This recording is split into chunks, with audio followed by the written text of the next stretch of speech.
Hi and welcome to Allen cinema space. இந்த வாரம் வந்து நிறைய படம் ரிலீஸ் ஆயிருந்துச்சு. அதில் ரெண்டாவது யூடியூப் அந்த ஜம்ப் கட்சை சேர்ந்த படம் தான் வந்து ஹரிபாஸ்கரன், லாஸ்லியா எல்லாம் நடிச்சிருந்த இந்த மிஸ்டர் ஹவுஸ் கீப்பிங். இனி காதலில் பட்டையை கலப்பணும்.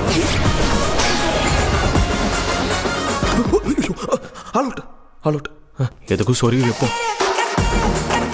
மிஸ்டர் ஹவுஸ் கீப்பிங் என்னன்னு தெரியல. இந்த படத்தை பற்றி நான் பெருசாக ரிவ்யூவோ எதுவும் பார்க்கவே இல்லை. ஏன் தெரியல, எல்லோரும் இந்த படத்தை அவாய்ட் பண்ணிட்டாங்களா, இல்லை பட டீமே அதை காசு கொடுத்து பேச வேணும்னு சொல்லிட்டாங்களா அப்படின்னு தெரியல. எனக்கு கொஞ்சம் ஸ்ட்ரேஞ்சாக ஃபீல் ஆச்சு. நான் பார்த்து கம்மியாக தான் பார்த்தேன். அது மூலம் மோஸ்ட்லி இந்த ரிவ்யூவாக யாரும் போட்டு நான் பார்க்கலையோன்னு நினைக்கிறேன். சரி, அதை கிடக்கிறது நம்ம மேட்ருக்கு வருவோம். நான் மேட்ருக்கு வர்றேன். இந்த படத்தில் வந்து ஹரிபாஸ்கர் ஜம்ப் கட்ஸ் நம்மளால் வந்து ஹீரோவை பண்ணியிருக்காரு. எனக்கு படம் பார்க்கும்போது ஒரு மீம் தான் ஞாபகத்துக்கு வந்துச்சு. அதாவது வந்து கமலஹாசன் வச்சு மீம் போடுவாங்க, எல்லா கேரக்டரையும் நானே பண்ணிக்கிறேன் பார்க்குறியா அப்படின்ட்டு.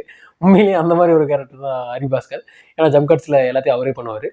அந்த மாதிரி வந்து இந்த படம் பார்க்கும்போது எனக்கு என்ன ஃபீல் ஆச்சுன்னா, லாஸ்ட்ல கேரக்டர் ரயன் கேரக்டர் எல்லாத்தையும் நானே பண்ணுறேன் பார்க்குறியா அப்படிங்கிற மாதிரி எதுவும் சொல்லிடுவாரோ அப்படிங்கிற மாதிரி எனக்கு ஃபீல் ஆச்சு. இப்போ அவன் கேட்டதுக்கும் நீங்கள் சொன்னதுக்கும் என்ன சம்மந்தம்? பஞ்சு நல்லா இருக்கான்னு மட்டும் பார்க்கணும், அதுக்குள்ளே ஆராய்ச்சி பண்ணக்கூடாது. இந்த படத்தோட கதை என்ன அப்படின்னு வந்து நம்ம பார்த்துக்கிட்டோம்னா, படத்தோட ஓப்பனிங்கில் வந்து ஒரு ஃபேர்வெல் சீன் வந்து காட்டுறாங்க.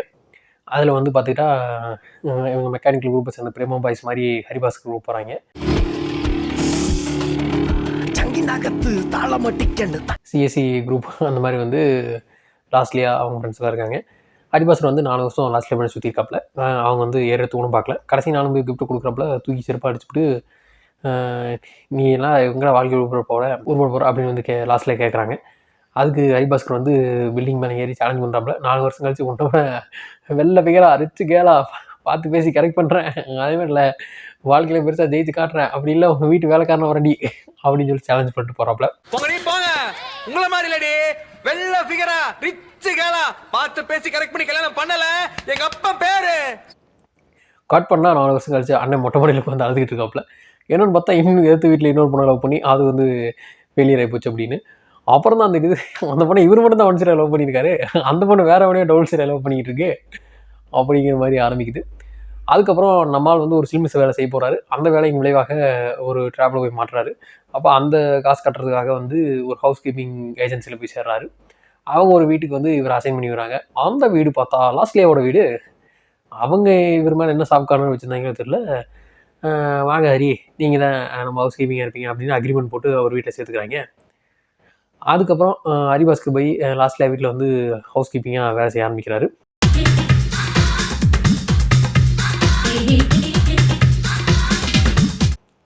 அதுக்கப்புறம் அவங்களுக்குள்ளே என்ன மோதல்கள் வந்தது.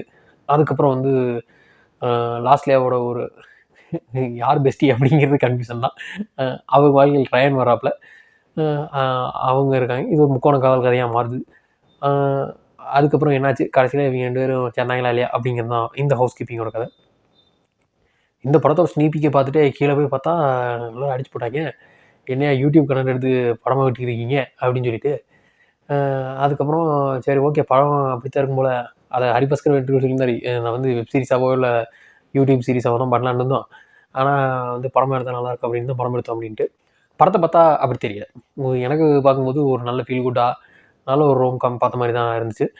இல்லை ரோம் தான், காமெடி தான் நிறையா இருந்துச்சு, ரொமான்ஸ் கம்மியாக இருந்துச்சு அப்படின்னு வச்சுக்கலாம். அதில் வந்து ஃபஸ்ட்டு பார்த்துக்கிட்டோம் ஹரிபாஸ்கர். தாய் வந்து ஏற்கனவே நடிச்சு பண்ணுவார்னு தெரியும். பட் இருந்தாலும் ஒரு படமாக பார்க்கும்போது ஓகே, இன்னும் கொஞ்சம் ஓப்பனிங்கெல்லாம் பார்க்கும்போது நமக்கு ஃபேஸு திடீர்னு பிக் ஸ்க்ரீனில் பார்த்து பழகலையானு தெரியல, கொஞ்சம் ஏதோ நல்லா தான் போகணும். அப்புறம் போக பார்த்தா ஓகே, தலைவர் மாஸ்காக ஆரம்பிச்சிட்டாரு அப்படிங்கிற மாதிரி தான் ஃபீல் ஆச்சு.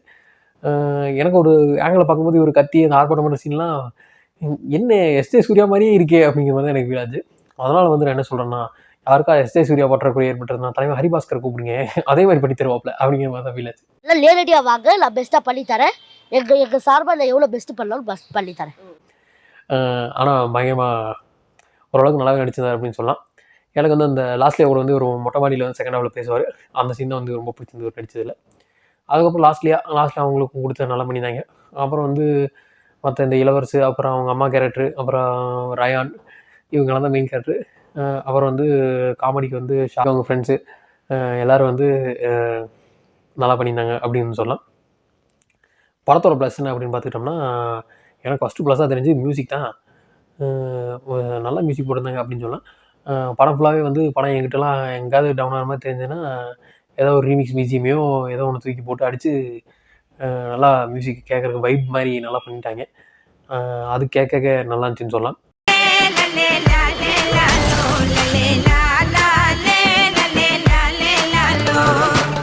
அதுக்கப்புறம் வந்து படத்தை இந்த சினிமாட்டோகிராஃபி எடிட்டிங்கு அதெல்லாம் வந்து நல்லாருந்துச்சு. பார்க்குறக்கே எல்லாம் வந்து பளிச்சுன்னு கண்ணாடிக்கில் அதை தொடச்சி வச்ச மாதிரி இருந்துச்சு. அது ஒரு வகையில் நல்லாருந்துச்சு. அதுக்கப்புறம் வந்து படத்தோட மெயின் ப்ளஸ் வந்து காமெடி தான். முக்கால்வாசி இடங்கள் வந்து காமெடி நல்லாவே ஒர்க் ஆகிடுச்சு அப்படின்னு சொல்லலாம். காமெடி ஒர்க் ஆகாட்டியும் ஹரிபாஸ்கர் வந்து உயிரை கொடுத்து பெர்ஃபார்ம் பண்ணி அதை ஒர்க் பண்ணி வச்சிட்டாரு அப்படிங்கிற மாதிரியும் சொல்லலாம்.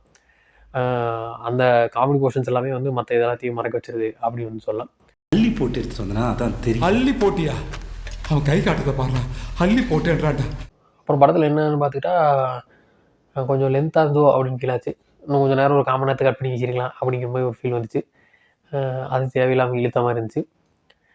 அதுக்கப்புறம் வந்து படத்தில் இந்த எமோஷ்னல் கனெக்ட்டு அப்படிங்கிற சீனில் வந்து இவர் ஃபீல் பண்ணி நடிக்கிறாரு. இப்போ நேரம் ஜாலியாக தான் நான் திடீர்னு எமோஷனல் ஃபீல் பண்ணுறேன் அப்படிங்கிற மாதிரி தான் எனக்கு ஃபீல் ஆச்சு. அது கொஞ்சம் லைட்டாக ஒட்டலையோ அப்படிங்கிற மாதிரி ஃபீல் ஆச்சு. பட்டு அப்புறம் கொஞ்சம் கிளைமேக்ஸ் கிட்ட வந்தோடனே ஓகே ஏதோ ஒட்டுது அப்படிங்கிற மாதிரி இருந்துச்சு. அதுக்கப்புறம் கிளைமேக்ஸ் எமோஷனலாகவே முடிச்சிருக்கலாம். அப்படி என்ன நினச்சாங்க தெரியல, எமோஷனல் போர்ஷனை க்ளோஸ் பண்ணி விட்டுட்டு வாங்கி போகலாம் அப்படின்னு மாதிரி மறுபடியும் காமெடியாகவே கொண்டு வந்து முடிச்சிருந்தாங்க. அது ஃப்ரீயா விட்டா அதுவாவே சரியாயிடும். ஆனா அதை நாங்க விட மாட்டோம். அது ஏதோ ஓகே பரவாயில்ல நல்லா தெரிஞ்சு அப்படின்னு சொல்லலாம். அதுக்கப்புறம் வந்து படத்தில் மேஜராக எந்த கேரக்டருமே வந்து மனசில் நிற்கல. இவங்க 3 பேர் தான் நிற்பாங்க.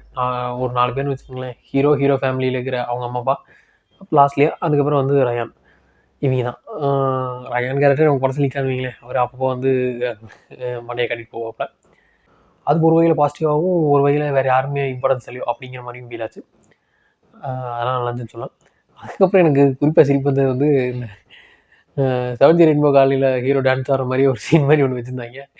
அது வந்து பார்ட்டி மாதிரி ஒன்று வச்சுப்பாங்க லாஸ்ட்டில் வீட்டில். அதில் வந்து ஹரிபாஸ்கர் தனியாக போய் டான்ஸ் ஆடிட்டு இருப்பார். அதில் பார்த்தா கொலவெறி மியூசிக்கவே கொஞ்சம் ரீமிக்ஸ் பண்ணி போட்டு இவரை வந்து 7G ரெயின்போ கிருஷ்ணா மாதிரி ஆட விட்டுருந்தாங்க. எனக்கு அப்படியே என்ன அந்த சீனே அப்படியே மாதிரி இருக்கு அப்படிங்கிற மாதிரி இருந்துச்சு.